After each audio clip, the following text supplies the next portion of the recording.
কাল যে অঙ্কগুলো দিয়েছিলাম সবাই করে নিয়ে এসেছিস তো? হ্যাঁ ম্যাম।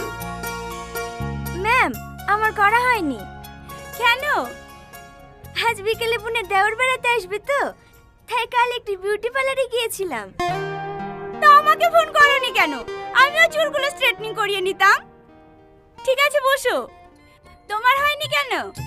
হ্যাঁ, আমাদের গ্রামে কালকে কারেন্ট ছিল না ম্যাম। হো, ঠিক আছে বসো। ছেলেদের মধ্যে কার হয়নি? আমার ম্যাম। করিসনি কেন? কালকে আমার চাচতো দাদি মরে গেছে তো, তাই করা হয়নি। দাদি মরে গেছে তো কি হয়েছে? হ্যাঁ, অঙ্ক তো দাদি করে দিত নাকি?